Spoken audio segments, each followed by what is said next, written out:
Southern Vermont College.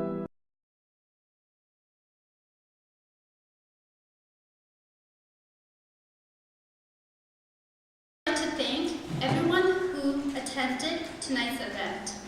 We're very fortunate to have this event on our campus, and let's give a warm welcome to my wonderful father, Mr. Hontatsering. Thank you.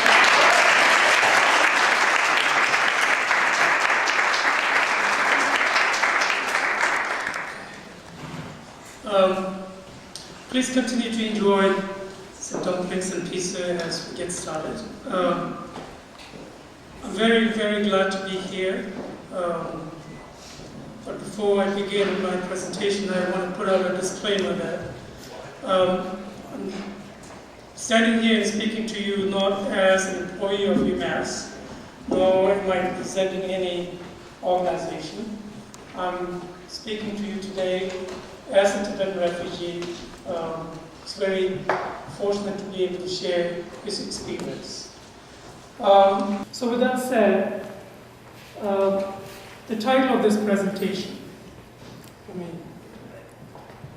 the title of the presentation is called KIT 382. And there's a reason why I chose this specific title. Tibetan names can get very confusing. Someone's first name can be another person's last name. Two siblings might have the same first name and very different last name, even though they are the same parents. And so, as a result of that, to give an example, this is my family. My last name and my wife's last name incidentally happens to be the same. Okay, this was her last name even before marriage. And then you will see that both my daughter and my son, even though we are the same parents, their first names are identical and their last names are very different. I know we had a lot of questions and confusion around their names when we first got them admitted into the AMA school system. I would get calls from the school teacher saying, what should we call your son? How do you differentiate? Because both of them are Tenza. Okay. So because of this nature, and part of this has to do with Tibetan culture and tradition. Traditionally, Tibetans don't have a family name, but there are exceptions. Folks who belong to the aristocrat family or folks who have been closer to China or India, where there's the practice of having a family name. Yes, there are some Tibetans with identical last names, family names. But generally speaking, most Tibetans don't have a last name. So, in the Tibetan refugee school system, when you have so many tsirings or when you have so many thondups or tenzin, it gets very confusing. So what they do, just as you have social security numbers here, every Tibetan refugee child is given an aluminum plate, which is a round thing with the number, and the hole is where they will put a string, and every refugee child in the Tibetan Children's Village will have this tied around their neck. And so that's how teachers, the office staff will identify and say, I want Fonda 382 to come to the office. Okay. So that's the reason behind why I chose the title of KIT 382. So KIT 382 was born in the Sakha region in western Tibet.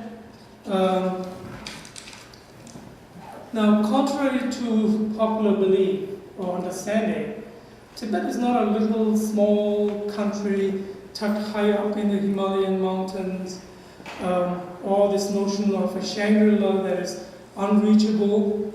Tibet is a big country.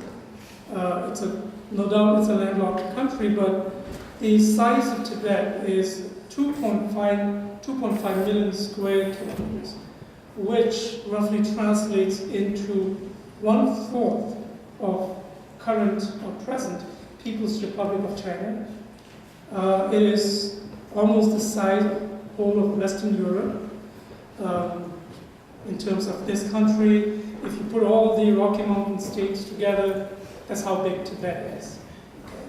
The other thing about Tibet is all the major rivers of Asia, River Brahmaputra, Indus, that flow in India, the Yellow River in China, Mekong River in Thailand, all these rivers originate from Tibet. And these rivers give livelihood and sustenance to millions and millions of people who live down the stream. Likewise, Tibet is referred in Chinese as Shizan, which literally translates into the Western treasure house. Okay? And part of that is because, according to official Chinese record, Tibet has more than 126 mineral resources. That includes lithium as well as uranium. And so it's no wonder that Chinese refer to Tibet as the Western treasure house.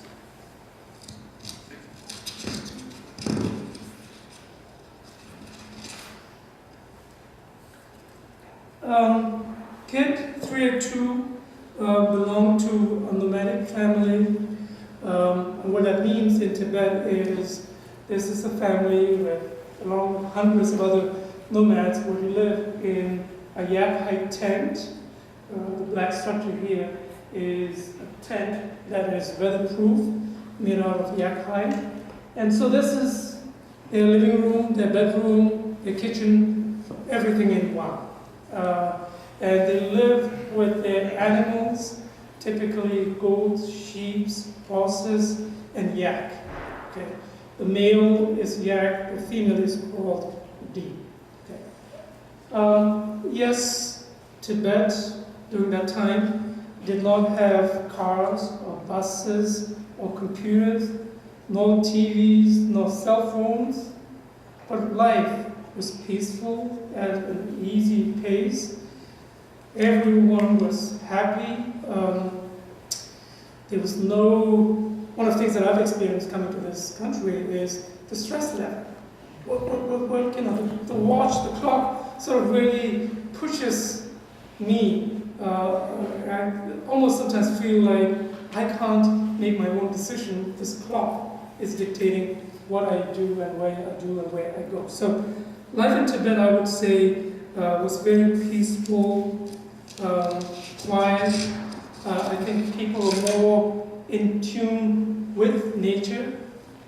And so when the weather gets warm, the family would move to higher regions, go with their animals, and then once it gets cold, they move back. Soldiers. I'll stop here and let you watch this.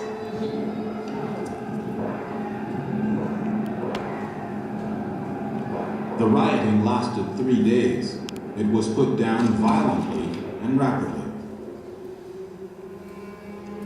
Freedom was gone.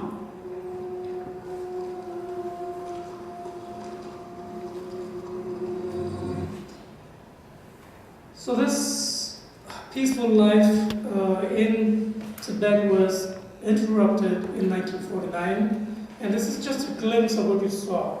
And this is a production of the French public TV station. So if any of you are interested in learning more about Tibet, this program, it's called Tibet Tragedy, and it's produced by the French television, National Public Television. So I would strongly encourage you to check that out.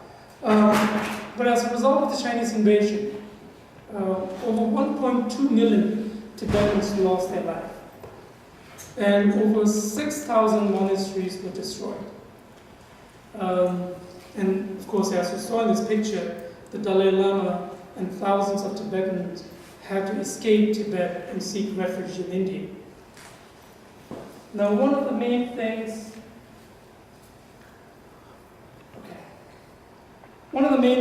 or the target of the Chinese invasion was the Buddhist monasteries.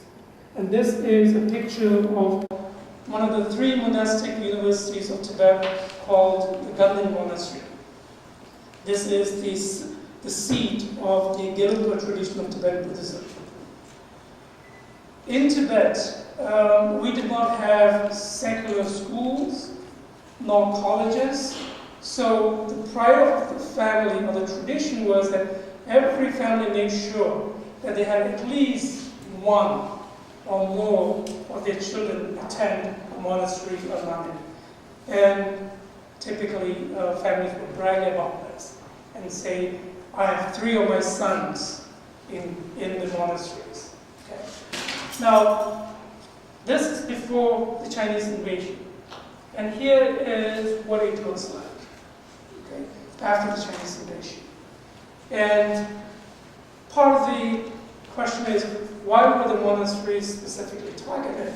And the reason is the Chinese invasion, even though they came in as what they call liberators, was really to sort of target Tibetan culture and tradition so that they could legitimize their occupation of Tibet. Okay. So I'm not going to go more details into this. I think it's a different presentation. But what happens is, as we saw in the film, once the Dalai Lama was successfully able to cross the border and the government of India gave refuge to him, and he was followed by thousands of other Tibetans who literally walked and trekked across the Himalayas. Once they reached India, the government of India sort of tried to do their very best to accommodate Tibetans. And what I would say is one of the most challenging things about coming into refuge in a foreign land and all of a sudden being exposed to a hot climate, a very different culture, uprooted from your culture and your country, your home, it leads to a lot of traumatic experience. And if you looking at this picture, you see a group of nomads, the refugees coming into India, and then the government of India doing its best to sort of welcome them, receive them, provide the basic necessity by putting them up in these tents. Okay.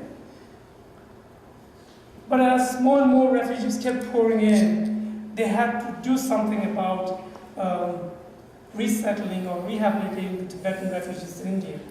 And one of the things that they came up with early on was the government of India always wanted to construct roadways on the high Himalayan mountains, but they were handicapped in terms of not getting people willing to go up in those high regions and work. And when we talk about road construction work, unlike the machines and tools that you have here, they did not have any tools, so it's really physically working with your bare hands. Was that too loud? We good? Okay. So the road construction work, even though it was perhaps one of the most difficult work that a Tibetan nomad or a semi-nomad or a trader had ever done, but this was really their best option, because at least this offered them an option to be working high up in the mountains where the Tibetans are much more accustomed to and used to. But as I said, this was no easy job, and there have been many stories and instances where when they use these dynamites to sort of break a rock on a mountainside, sometimes the whole mountain collapses, burying the people who are working underneath. And there have been many such tragedies. But I think this was nonetheless something that Tibetans felt like we have nothing, we have to earn our livelihood, and this seems to be the best option. It's not, even though it's risky. And so many, early on, most Tibetans either joined the monasteries that were sort of built or rebuilt in India, or joined the road construction camp. Kid 382, while his family worked at the road construction camp, it was typical for Kid 382 to be sent into the streets of India to beg, to supplement the family's income. It was also a very common sight to see in these road construction camps where these workers lived in tent, to find very young children, 2 years, 3 years, or younger, were tied to a rope around their waist, and then the other end of the rope is tied to the tent, so that this was the parents' way of making sure that at the end of the day, when I come back, or during lunch break, when I come to feed my child, at least my child will be there. Because it's too risky to take the child with you to work, because you cannot be certain that you'll be able to return back to the tent at the end of the evening. So this is how the Kid 382 family spent 7 years, and Kid 382, as mentioned, would hit the road, beg for money, and whatever he was able to get, he would bring back and give it to his family. Now, around 1964, at the road construction camp, the word reached that the Dalai Lama, who is the spiritual and the political leader of Tibet, had started what is called a nursery for Tibetan refugees. Because his concern was, as a result of this exodus and trek across the mountains, many people lost their life, many suffered from snow blindness, frostbite, some fell into these crevices, because typically they would hide during the day for fear that the Chinese soldiers might capture them, and then they would trek through the night. And as a result of this, there were many, many orphans and destitute children roaming the streets of India. And His Holiness felt that these are the futures of Tibet. We need to do something urgently about it. And so he set up the Nursery for Tibetan Refugees with a group of 51 students. And when the word reached, this is an illustration of what the situation at the nursery was. The objective of the Nursery for Tibetan Refugees was to provide the basic necessities of life and keep the child there until they attained the age of 6. Once they attained the age of 6, they would be sent off to special schools that the government of India had started specifically for Tibetan refugees. So this was the goal of the nursery, and the conditions were very bad. The fact that this nursery doesn't have any funding, any resources, it's really dependent on volunteers and aid organizations and donations. There were times that, as this example illustrates, that several students had to sleep on one bed and share a blanket and a mattress. There are numerous examples where in the nursery, children will go through certain literary class, they would pass, but they wouldn't be promoted to the next because there is no classroom that they can move on, or no teachers, no textbook, so they would stay in that and again repeat that. So in terms of Kid 382,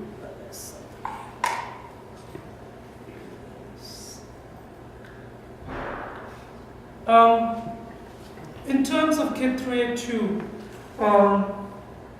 when the word reached the road construction camp that the Dalai Lama had started this wonderful nursery for Tibetan refugees, they decided that it's time to send their kid to this nursery.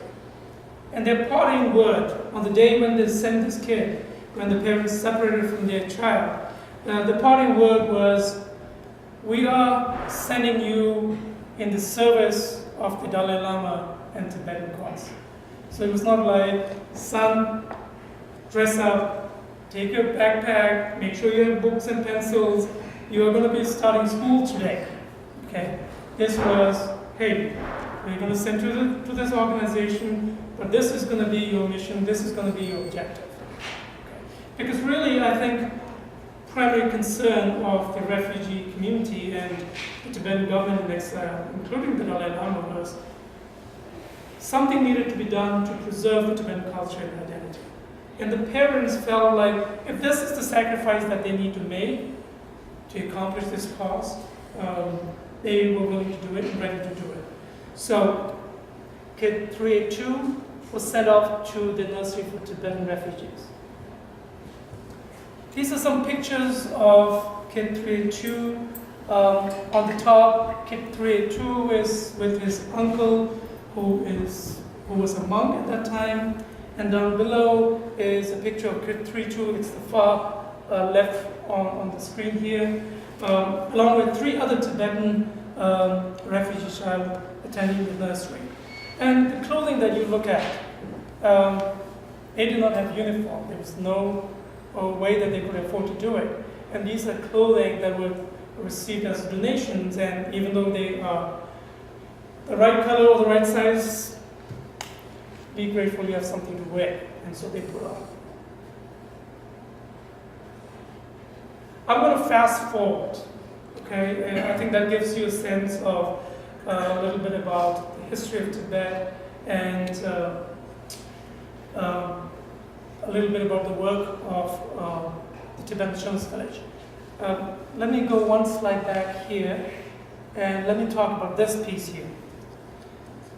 So, the Nursery for Tibetan Refugee, once the word got out, more and more Tibetan refugee kids would drop out. And it came a point of time where the nursery couldn't turn away any kid, because if they turn away, where else they would go? Nowhere other than the streets of India, be a homeless kid on the street. And so the nursery couldn't afford to do that, so they kept taking in. And as a result of this, these schools that were set up for Tibetan refugee children also began to very quickly fill up. And so these schools are no longer able to take the refugee kids or children from the Nursery for Tibetan Refugee. And so in 1978, the Nursery for Tibetan Refugee, realizing the challenges before them, changed their focus and objective. And this became what we call the Tibetan Children's Village, which is an integrated family where hundreds and hundreds of Tibetan refugee children live together in different separate homes. And each home would have maybe 12 boys or 15 girls, and then they would be of all different ages, and a foster father and a mother who would look after these kids. Tibetan Children's Village became the home, became the parent for Kid 382 and many thousands of children.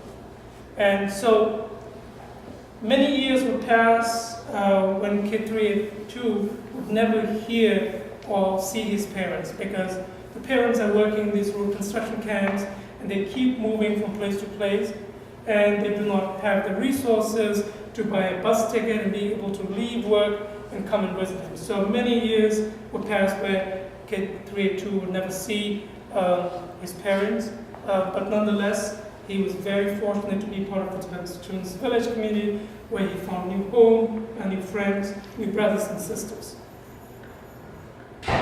Okay, this is where I'm going to fast forward. So, with the help of Tibetan Children's Village, Kid 382 completes high school in 1975. He moves on to college in India, studies for 7 to 8 years, does a bachelor's degree with honors in history, master's in history 2 years, does a bachelor's degree in education, and all those expenses are covered by the Tibetan Children's Village. In India, there is no financial aid, there's no loan, there's no work study, and so unless your parents are rich, a Tibetan child cannot go on to college, no matter how brilliant or intelligent he or she may be. Okay? In 1988, Kid 382 received Fulbright scholarship and then came to UMass, studied for 2 years, majored in guidance and counseling, and he went back to the Tibetan refugee community, specifically to the Tibetan Children's Village organization, and became the first Tibetan guidance counselor. Traditionally in Tibetan custom, I as a parent, if I need to seek counsel advice, I would generally go to a monk or a priest.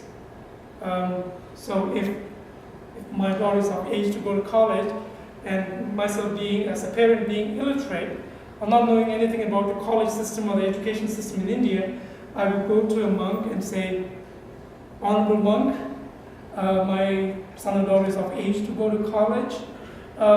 Should he go to this college or that college, or this place or that place, or study science or social science or economics?" And the monk or the priest will say some prayers, will take on a small little box with 2 little dice, will say some prayer, and will cast the die. Okay?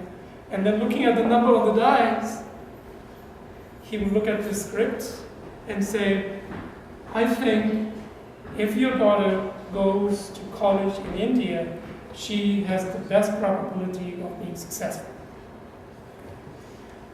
Now, that's not how we make informed decisions, right? Certainly, part of the reason why Kid 382 became a counselor in the Tibetan community for the first time is from his own experience. He realized that this is something that our community really needs, and so that's why he became the first career guidance counselor, served in that organization for 17 years, and that's where he met his wife. And in 1996, Kid 382 was enrolled in a PhD program with the School of Education at UMass. So, where is Kid 382 today? This is Kid 382 today. Here's a picture of myself addressing a Tibetan March, 10th March rally in Amherst. March 10th is every year we mark this day with prayers, with protests, with visual, and so this is a picture of Kid 382 leading that. I also want to share this picture with you. This is taken last year, 2013, where Kid 382 was part of the Massachusetts delegation of the 5th Tibet Lobby Day. And in here, this is a picture that was taken in the Congressman Jim Mendel's office. And so here, this is the group from Massachusetts, and we as a group had several asks or demands from our congressman. And I think as a Tibetan American, it's not only my duty, but also my right to let my congressman know what are some things that are important to me as an American citizen. What are some things that I want him to be working on? And so this is a picture of that. This year we just had the 6th Tibet Lobby Day, just this past week, Monday, Tuesday, I was again in Washington, D.C. Now, I'm today in a position to effect change, make a difference, and I owe all this to the Tibetan Children's Village. Of course, I had to work hard, but had the Tibetan Children's Village not taken me under their care, gave me access to higher education, paid money, and once I was done with my education, welcomed me back, gave me a job, a place to live, I wouldn't be here today. Typically, in a nomadic family, being the eldest in the family, it would be my responsibility to take on the father figure role and really take care of the family, to take care of the animals and the younger siblings. Okay, and I think what that may look like is probably I may have at this time been living in a Tibetan settlement along with my mom, who's now about 80 years old. But I certainly would not have this opportunity and be able to stand here and speak to you today. And not only that, I think be able to provide some of the opportunities to my kids that I and many thousands of other Tibetan refugees never ever had. And so I'm extremely indebted and grateful to the Tibetan Children's Village. In the picture here, you see Jetun Pema, who is at the age around 13, 14. She was studying, she's one of the youngest sisters of the Dalai Lama. She was studying in England. She gave up her education, and like the book, The Outcasts United, Coach Luma, woman gave up her future, her career, to make and give life and future to thousands of other children. And she started this at a very young age, and today the Tibetan Children's Village is one of the largest, one of the most successful non-governmental organizations in the Tibetan community. I think I have, yep. If you look at this, it's amazing. Remember, this started in 1961 with a batch of 51 Tibetan refugee kids. Today, 8 residential schools, 4 daycare schools, 3 vocational training centers, 3 old people home. See, one of the things that I really like about this organization is the objective is to provide a life, a hope, a career, and so no one is turned away if someone is really in need of help. And that would mean a little baby who lost his mother at the time of delivery or of some complication, the Children's Village will take this. They have a little home called Little Norway, because it's called Little Norway. It's sponsored by the Norwegian Tibetan Council. But this home is for babies, very, very little babies. So we start from that and go all the way to college. I mean, down here, about 5-6 years, this organization started the first Tibetan college in India, the Dalai Lama Institute of Higher Studies. Okay. And then we have Old People's Home, which is really taking care of our senior citizens who have no family, no resource to be able to put themselves in home care. The Children's Village will take them and will give them a place to live, provide the basic necessities and activities for them to engage and be involved. Okay? Currently, it has over 16,000, almost 17,000 children under its care, and I would say about more than 25,000 have already gone through the Tibetan Children's Village.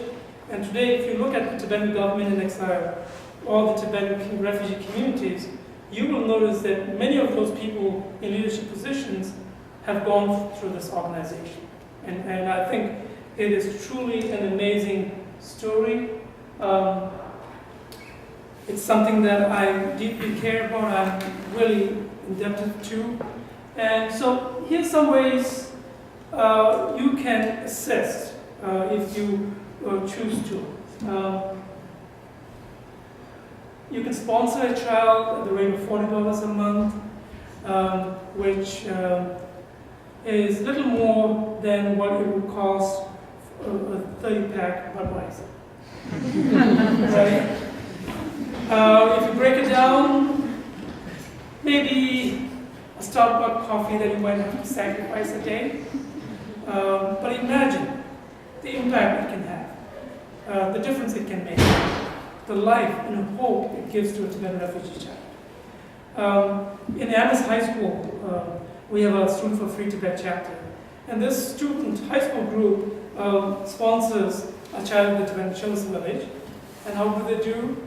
Once every week, they sell Tibetan dumplings on their school campus. And with that money, they're supporting a child at the Tibetan Children's Village.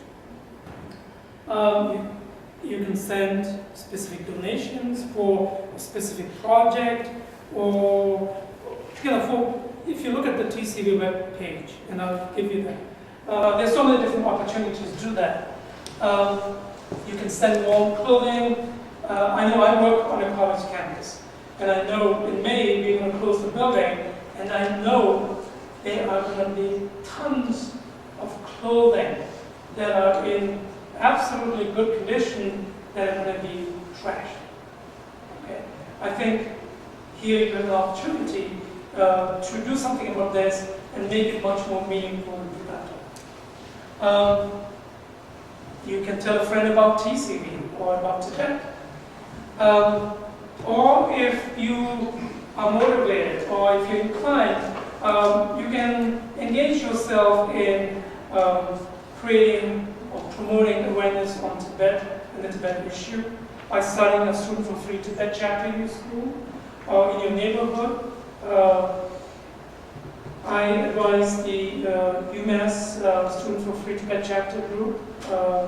It's a lot of fun. I think it's again another opportunity for students to really make a difference. And what we learned from Coach Bloomer is one person, an ordinary person, just like one of us, if we have the drive and the passion, we can make a difference. So these are just some examples of how you can get involved and make a difference if you choose to.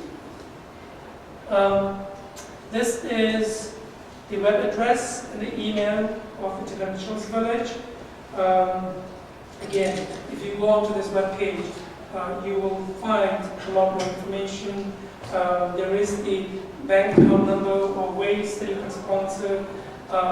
And this is really an organization that has the complete backing of the Tibetan government style. Its accounts are audited, so it's not like somebody doing something and then you don't hear anything. If you sponsor a child, there is a sponsorship office that will be in communication with you. If you want to send letters or cards to the child, you can do that. If you want to, say, during a summer break, or if you take a break from your school and decide to go teach English or volunteer in whatever area that you're passionate about, you can communicate to them and make it happen. Okay. I think I talked about 40 minutes. So, open to questions. By no means I'm a scholar or a historian or expert on Tibetan, but what you can expect from me is an honest, upfront perspective that I have. Questions? I think being on a college campus, usually the first one is great. So what sort of actions does Students for Free Tibet take? What's their goal? What are the initiatives that they take? Awesome. The Student for Free Tibet is an international grassroots student activism. Okay. So their primary goal is to promote awareness about the Tibetan cause and issue, and to garner support for it.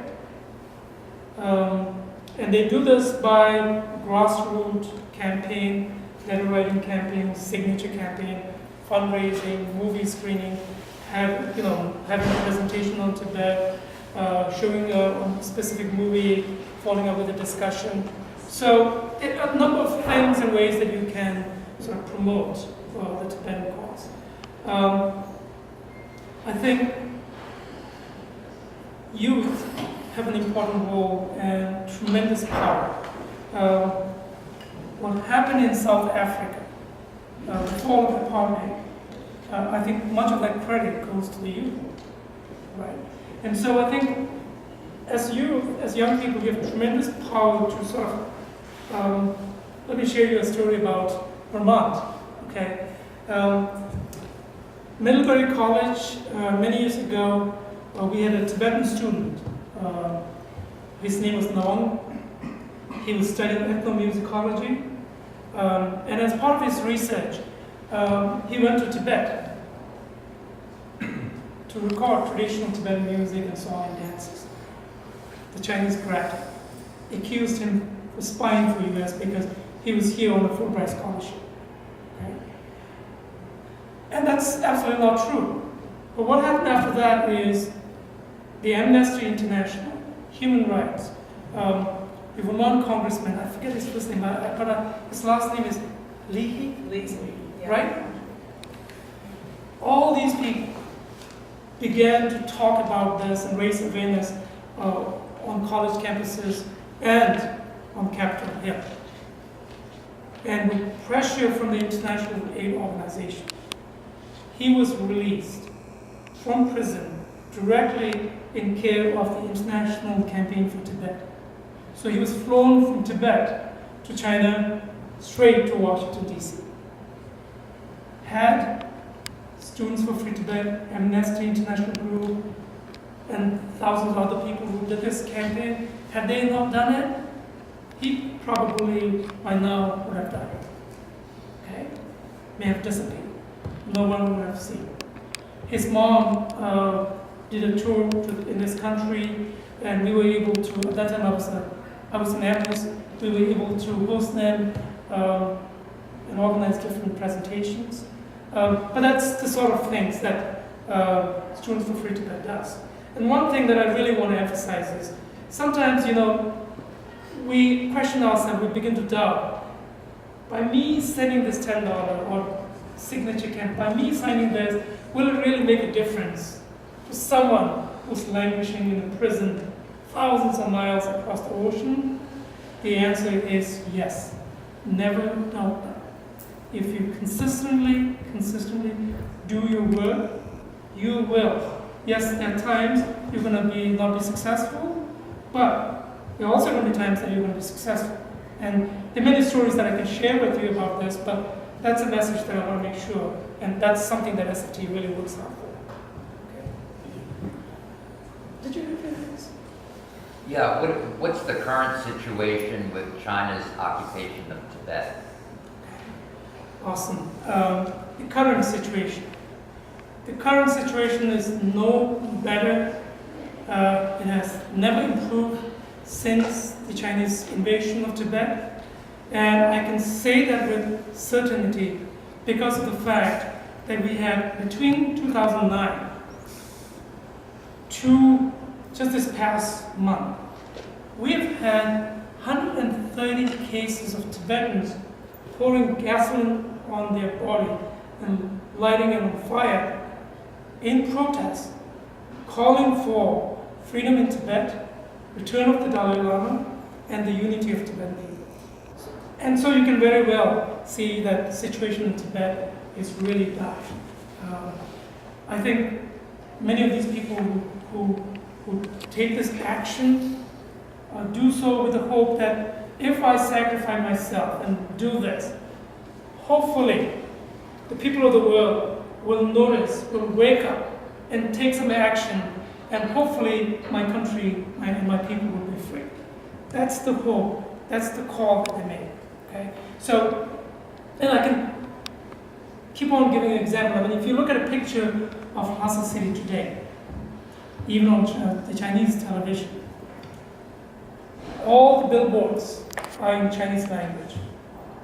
It looks like a Chinatown. It doesn't look like a Tibetan town at all. And this is, again, no accident. This is intentional, systematic. Okay? Tibetan language in Tibet, even in schools, Tibetan language is discouraged. If somebody wants to apply for college admission or for employment in Tibet, he or she need to be able to speak in Chinese and write in Chinese. Okay? So you can see clearly that Tibetan language is being marginalized to a folk language, a non-functional language. Okay? And again, as a student of education, I know very well that if you want to take away the culture, you take away the language. And that's what happened in this country to the native people as well. Okay. So that's another example of how bad the situation is today. I think you had a hand. Did you have a hand? No, Okay. Can you share what the Dalai Lama has been doing since he left Tibet? Yes. He is the face of Tibet. Tibet is now sort of, it's a name that is recognized on the international forum. And that's a result of the work of the Dalai Lama. Sometimes when I go from place to place, and if I say I'm a Tibetan, and I'm from Tibet, people are confused. But if I say I'm a Dalai Lama's follower, oh, they recognize that. So that's just a small example, but I think it illustrates the work that he has done for Tibet. He is the spiritual leader of Tibet. He is the political leader of Tibet until very recently. And this is, again, it's really, truly remarkable that you have a leader in the 21st century who says, I don't think the current system of governance that we have for Tibet is the right one. It's not working. I'm going to step back, and you all, through a democratic process, elect a people's representative, and let that person be the head of the state of Tibet. It's to me, it's mind-boggling, because having studied history, you look at history, it's always a struggle for power. It's never about giving up power. Right? So the Dalai Lama, I think, he has done tremendous service. I think he has sort of pretty much laid the foundation that even after he's gone, that the Tibetan freedom struggle and the Tibetan race, Tibetan culture will survive. Okay? I'll give you another example in the political front. The Dalai Lama has taken the position that even though historically Tibet has been an independent nation, his position is we do not need to have independence. Allow us to come back to our country and be an autonomous region within the People's Republic of China under the Chinese Constitution. Now this is really, sometimes as a Tibetan, it's really hard to accept. But his thinking is, we are all human beings. As human beings, we all want happiness. We all don't want suffering. That's a human nature. And so he feels that these geographical boundaries are creations of our human mind. More important than this is being able to learn and live together in harmony. And so, whether Tibet is part of China, as long as Tibetan people are happy in Tibet and able to preserve and practice their culture and tradition, he says China can be responsible for defense, can be responsible for the foreign affairs of Tibet as part of China, but allow us that freedom to be able to practice and decide how we want to be governed. It's really amazing when you think about this. But again, as a Tibetan, I sometimes struggle with this because freedom is my birthright. Tibet is my birthright. Why should I give this up? Okay. But even I have respectful disagreement, I also fully understand where he's coming from. And if China were willing to sit down and have a dialogue and a conversation and really agree to something like that, I think I too will jump on the bandwagon and go back to Tibet. But again, that's another very significant contribution, not only to Tibet, but this he feels is in the best interest of the Chinese people and the nation of China. And China is the world's largest population, right? And so he's really thinking about the global human community as opposed to being very narrow and talking only about Tibetan people and Tibetans' interests. Does somebody have a hand up there? Okay. Questions? Yes. If Tibet were to become, as you said, an autonomous region, would it be similar to what's the government in Macau, or would it? What would that look like? Yeah. Is the question. I think it would look different from Macau or Taiwan because those are one country, two system model. But under the present People's Republic of China's constitution, there is already provision for minorities. As I said to you, the size of Tibet is 1/4 the size of People's Republic of China. And there are other minority nationalities. Okay? And the constitution actually provides that allowance, but the government doesn't respect and follow it. The Dalai Lama has also made this very clear, that when he is advocating for identity autonomy, he means it in spirit and in practice.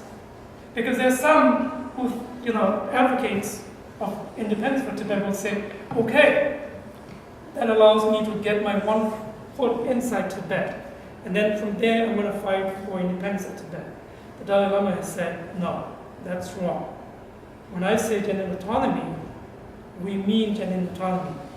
And I think that's, again, to his credit, it's really remarkable because when I look at what's happening in the world, often our foreign policies are dictated by national interests, not necessarily what is the right thing as a global community. But what is the right thing for America? What is the right thing for France? What is the right thing for Russia? What will help me to get re-elected versus is this the right thing to do, even if I'm going to lose my seat or my election or re-election?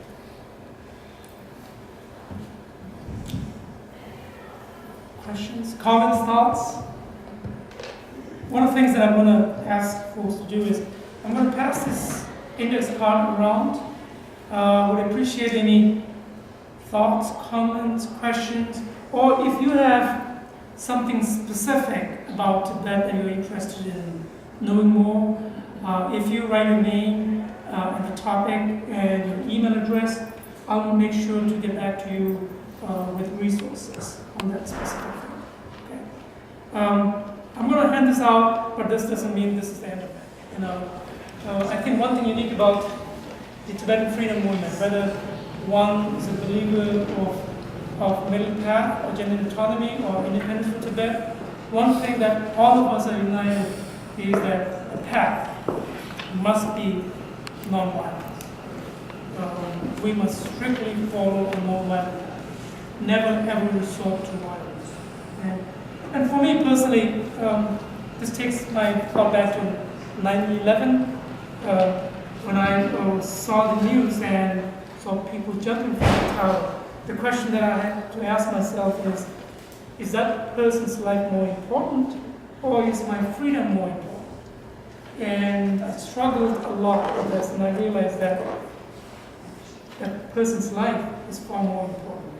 And at the same time, my freedom is important too. And if I can continue to struggle for my freedom, and at the same time safeguard and preserve someone's life and safety, that's the path I've decided to take.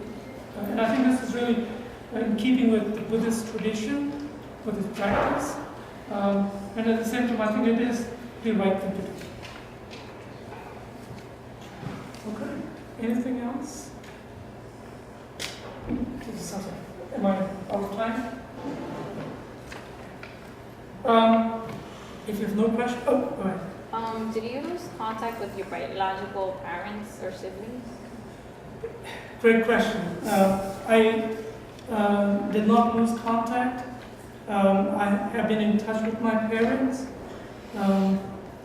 In 1989, when I was studying here, my dad passed away in India, but my parents never told me about it because they were fearful that this might impact my study here.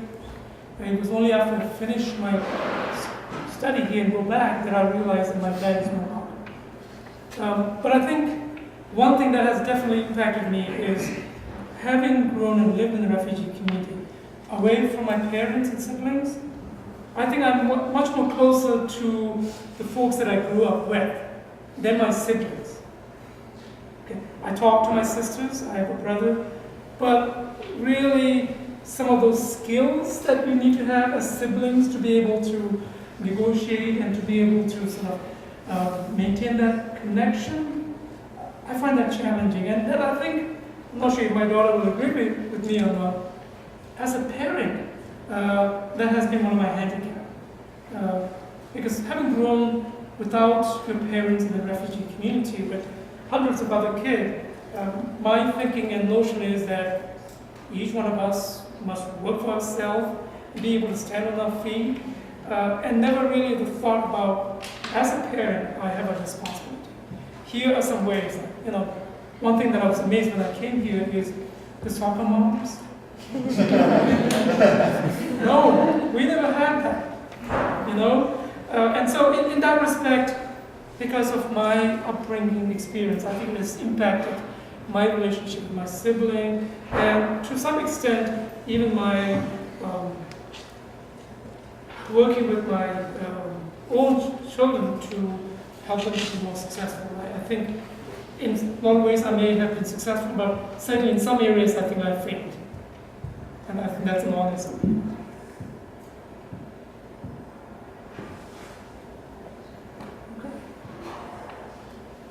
No? Did you ever have it? No. Okay. Well,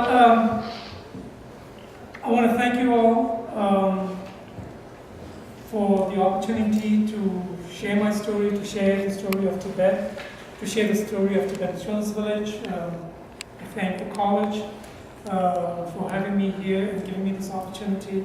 But I think having read the Outcasts United, one thing that I hope you will take away that I think is a theme in my story is that you can make a difference. You can change and make the world a better place. And so with that hope, whatever you're passionate about, find ways to make a change, make a positive change, because I think that legacy will last much longer. By being able to give a new life and a hope to someone who otherwise is hopeless or homeless, I think is a huge contribution to humanity. So I would encourage you to keep that in thought. And again, if there are ways that you want to get involved, I certainly will leave my email address, or you can contact Tenzin, and I'm happy to work with you. Thank you once again.